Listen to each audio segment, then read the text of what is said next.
सुषमा एक कुर्सी पर बेसुध अवस्था में बंधी हुई थी और जब उसे होश आता है वह देखती है उसके चारों तरफ आग की लपटें ही लपटें हैं। वह चीखती है, चिल्लाती है, परंतु कोई उसकी मदद के लिए नहीं आता। आखिर सुषमा के साथ ऐसा क्यों हुआ?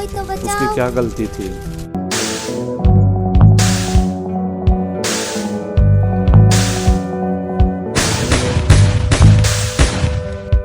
एक साल पहले सुषमा का एडमिशन शहर के कॉलेज में हो गया था और वो अपने हॉस्टल के लिए अपना ज़रूरी सामान पैक करने लगी थी।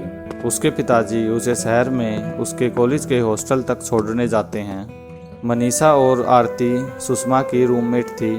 कुछ समय बाद तीनों में काफ़ी अच्छी दोस्ती हो जाती है। एक महीने बाद कॉलेज में हेड गर्ल की पोस्ट के इलेक्शन होते हैं। उसमें मनीषा भाग लेती है और वह इलेक्शन जीत जाती है। तीनों अच्छे दोस्त थे तो तीनों ही मिलकर स्टूडेंट्स की प्रॉब्लम को सोल्व करते।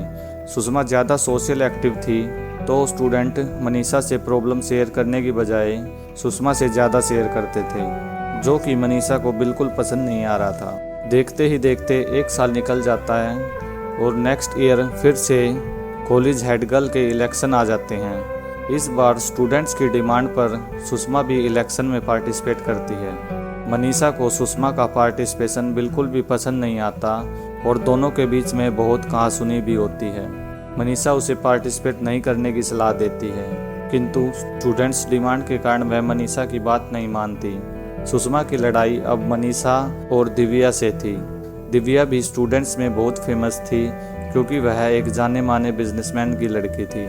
कुछ समय बाद सुषमा इलेक्शन जीत जाती है, जो मनीषा और दिव्या को बिल्कुल भी रास नहीं आ रहा था। एक दिन मनीषा अपने घर के लिए निकलती है।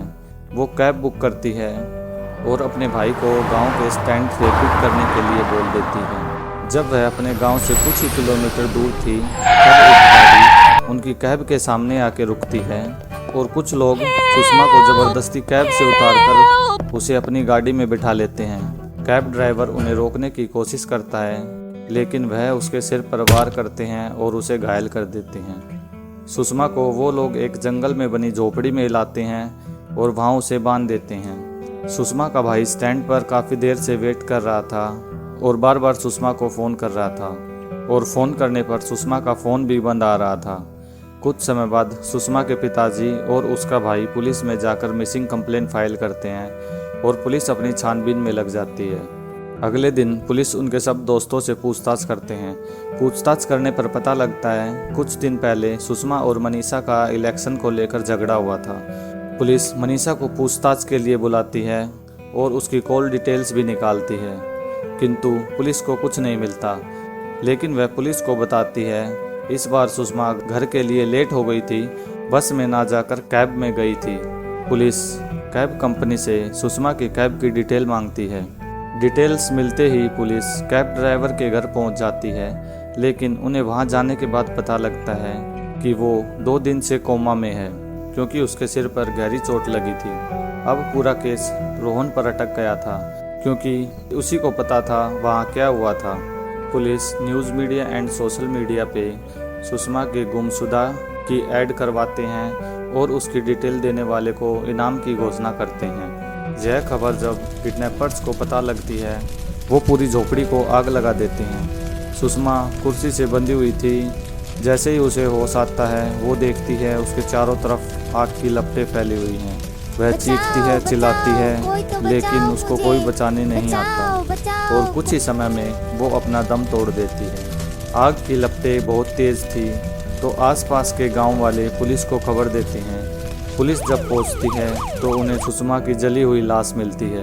अब पूरा केस पुलिस की समझ से बाहर था और वे अब रोहन के होश में आने का इंतजार कर रहे थे क्योंकि वही एक गवाह बचा था। कुछ दिन बाद रोहन को होश आता है और पुलिस रोहन से पूछताछ करने के लिए पहुंच जाती है। पूछताछ करने पर पता लगता है 4 लड़के और एक लड़की ने मिलकर सुषमा की किडनैपिंग की है और सुषमा उस लड़की को बार बार कह रही थी, दिव्या तुम ये क्या कर रही हो, छोड़ दो मुझे। पुलिस दिव्या का पता लगाती है और उसे अरेस्ट कर लेती है। दिव्या से पूछताछ करने पर पता लगता है उसने ही अपने 4 दोस्तों के साथ मिलकर सुषमा की किडनैपिंग का प्लान बनाया था। और जैसे ही सुषमा की खबर न्यूज़ में देखते हैं तो हमने उसे मारने का फैसला किया। मुझे पता था तब तक सुषमा रहेगी तब तक मैं इलेक्शन नहीं जीत पाऊंगी। मैंने ये सब कॉलेज के इलेक्शन जीतने के लिए किया। पुलिस दिव्या और उसके चारों दोस्तों को पकड़ लेती है और उन्हें कठोर सज़ा दिलवाती है। और ऐसी लव एंड क्राइम स्टोरी देखने के लिए हमारे YouTube चैनल को सब्सक्राइब करें